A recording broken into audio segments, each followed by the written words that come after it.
Hello, class 7 students. How are you all? I hope all my students are absolutely fine. So today, Prerna ma'am is going to be teaching you chapter number 10, which is also the last chapter from the history section of your textbook. Now, this chapter number 10, it is on page number 95. So I want all of you to open your textbooks to chapter number 10.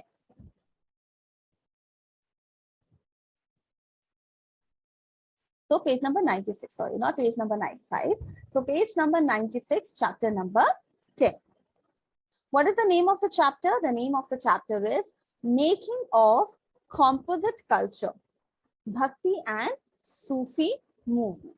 So we are going to actually understand something about two religious movements that occurred or that came into existence. We are going to find that out. What was the name of these two movements?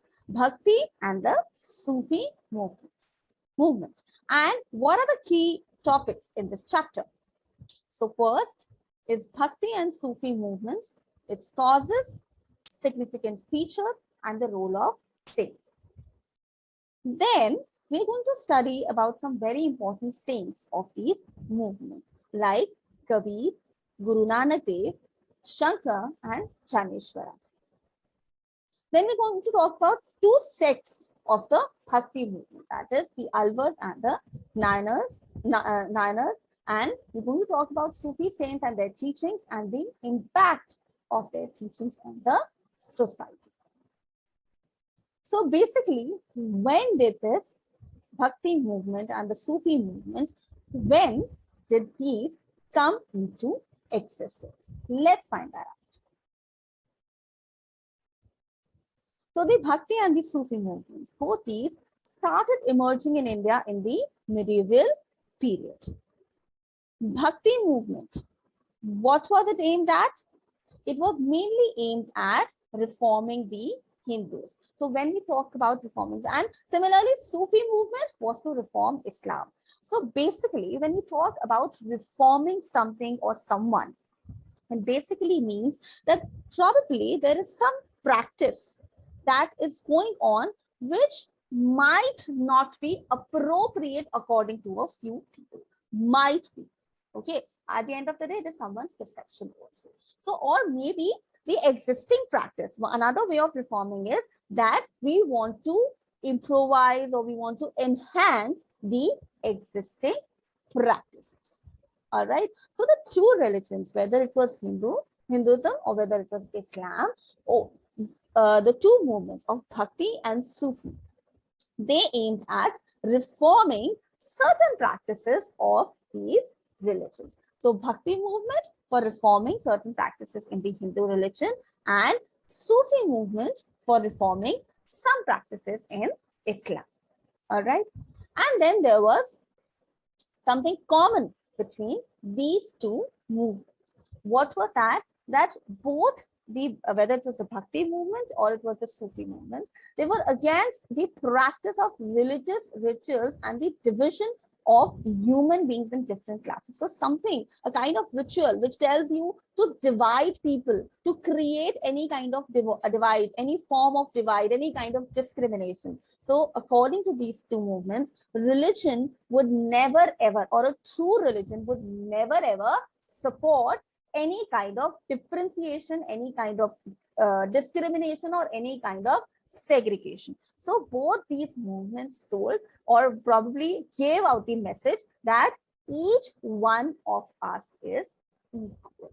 We cannot discriminate against each other. If we do that in the name of religion, then we are not really practicing any religion. So they were against this concept of discrimination in the form of religion. They propagated universal brotherhood and belief in one God. Okay. Moving ahead. So first, we're going to talk about the Bhakti movement in South India.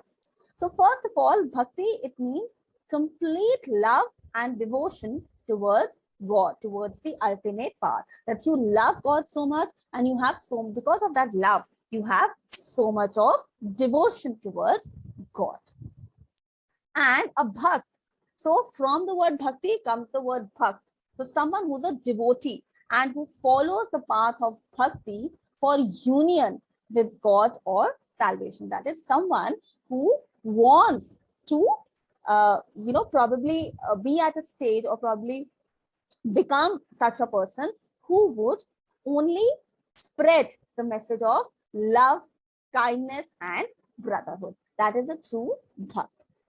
And a bhakt worships a particular form of God, such as Vishnu, Krishna, or Rama. The concept of bhakti, it grew in South India when in the 8th century. And then it also spread to North India in the late medieval age. So now we're going to talk about the two sects that were formed in the Bhakti movement. First was Nayanars, and then we had Alvars. So the Nayanars, they were a group of 63 saints when in the 6th and the 8th century who were devoted to Hindu Lord Shiva in Tamil Nadu. So basically 63 saints in South India, 6th to 8th century devoted to Lord Shiva, where in Tamil Nadu. These are the 5 main points that you need to know from the first point. Second, who are the known saints of this sect? So you had Apar, Sambandar, Sundrar, and Manikavasada. Okay, you need to remember their names. Then there are 2 sets of compilation of their songs, Tevaram and Tiruvakam. Correct? Now we talk about Alvars. So for Alvars, it's a group of 12 saints, and they were the devotee of Vishnu. So Nayanars, devotee of Shiva, Alvars, devotee of Vishnu.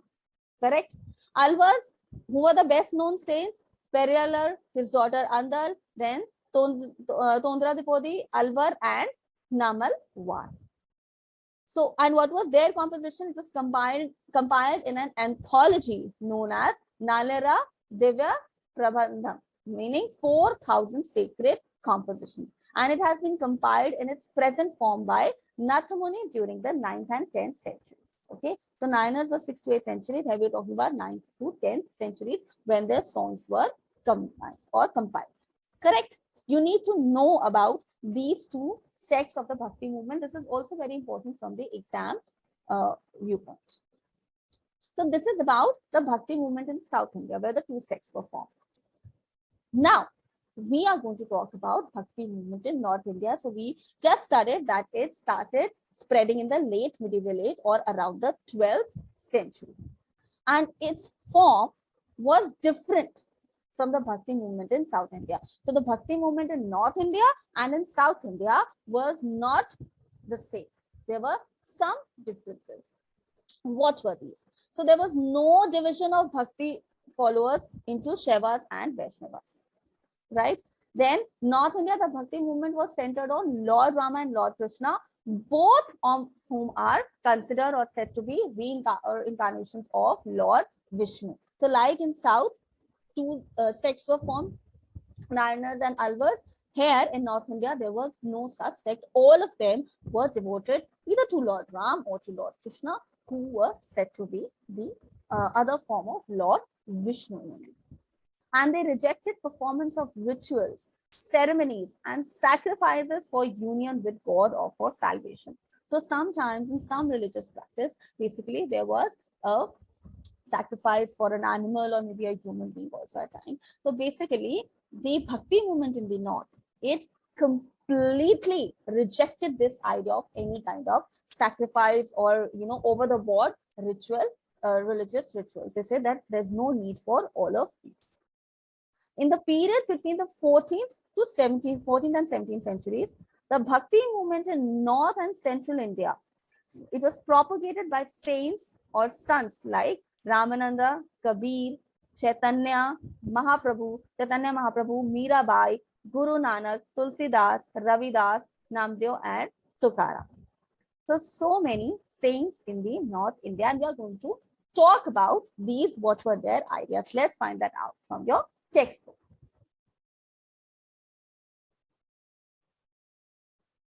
All right.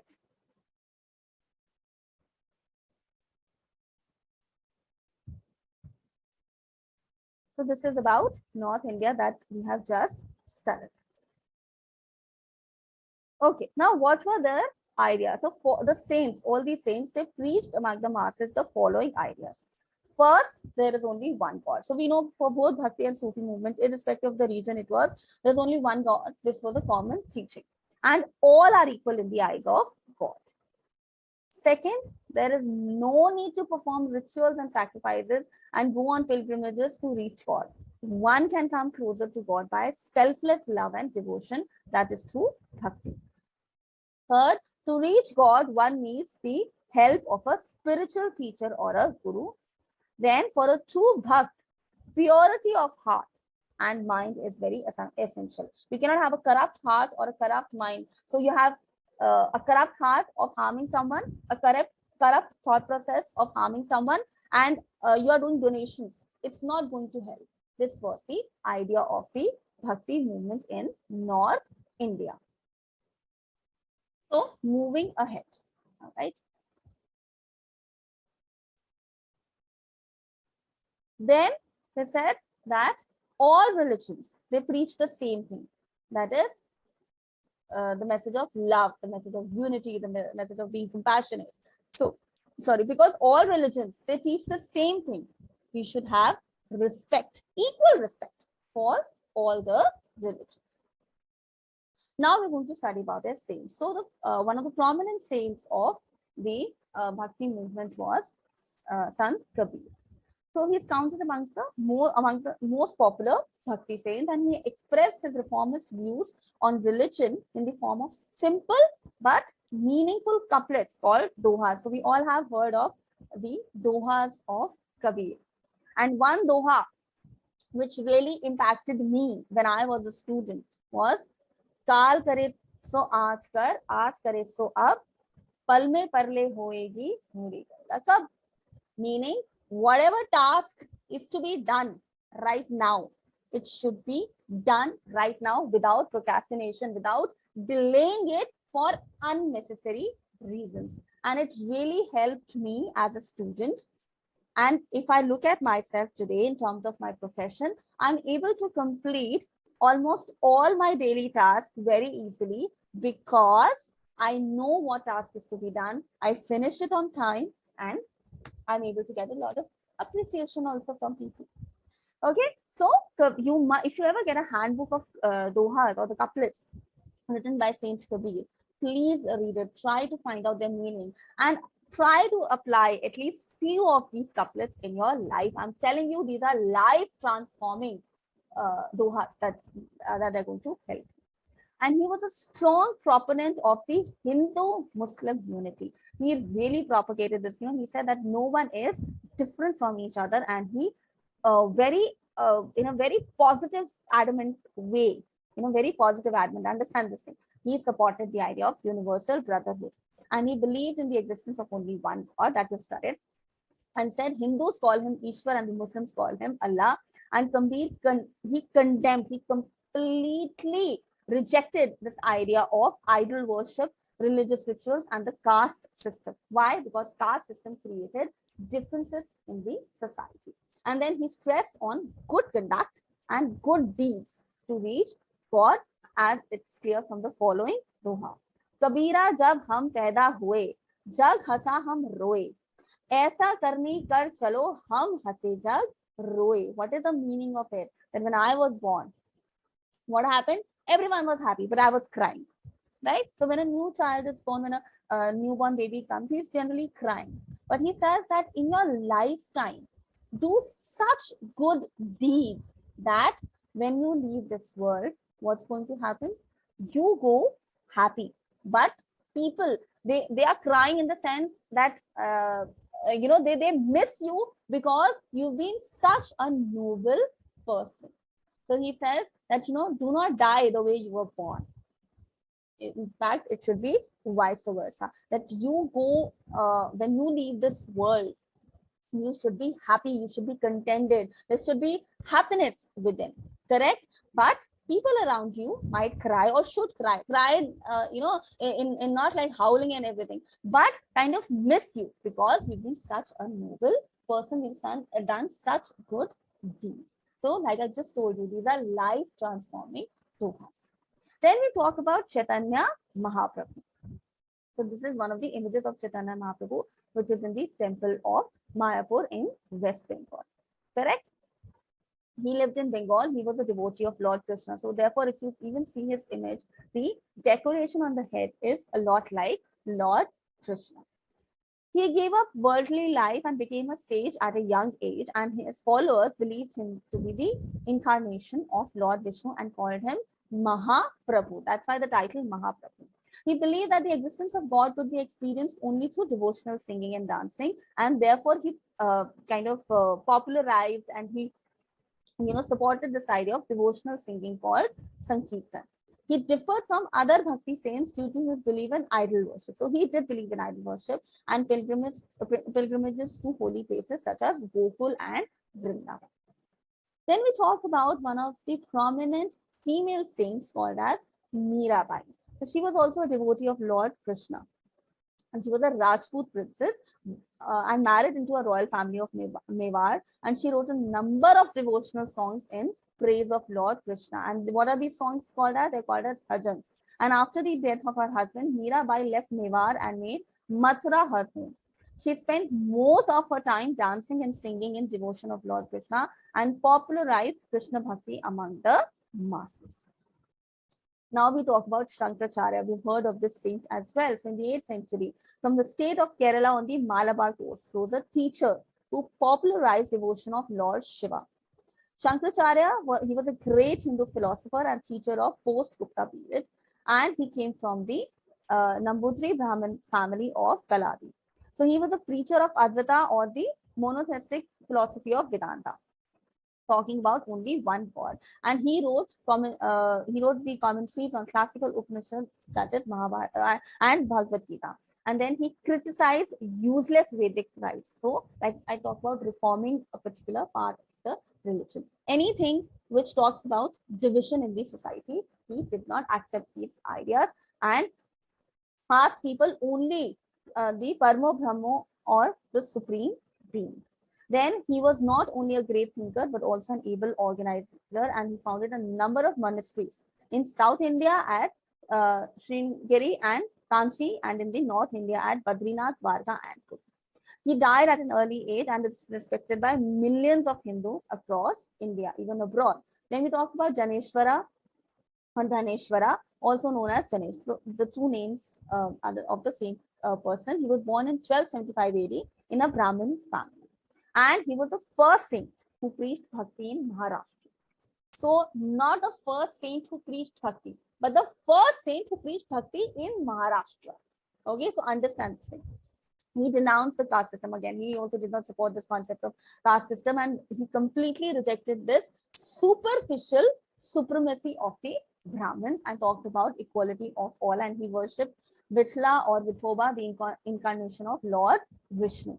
And he founded the Vithala temple at Patlapur, and his followers are called as Varkalis. Then he also wrote Marathi comments on the Bhagavad Gita and Dhaneshwar, and other works also. And spiritual experience, it was expressed through religious lyrical poems called Abhangas. All right. And then he also died at quite an early age of 21 here, Pune. Then we talked about Guru Nanak Ji, who's also the founder of Sikhism. So the teachings of Guru Nanak led to the foundation of new religion, Sikhism. He was born into a high caste Hindu family, and he was inspired by the philosophy of both Hindu as well as Islam. And like other Bhakti saints, he also rejected class and caste differences. To enable people overcome these differences, Guru Nanak Ji, he started Langar, that is a common kitchen, which was mainly aimed at serving food to the poor, serving proper 3 times meal or 2 times meals to the poor and to the needy.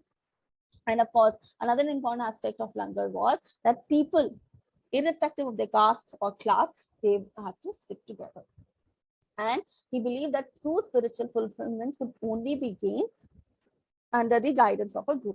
And this belief is also reflected in the Sikh word, which means disciple. And the Sikhs consider themselves as disciples of Guru Nanak Ji, who is regarded as a chosen disciple of God. And where have been the teachings of Guru Nanak Ji being compiled? In the holy book of Sikhs, Adi Granth, which later, what is it now known as?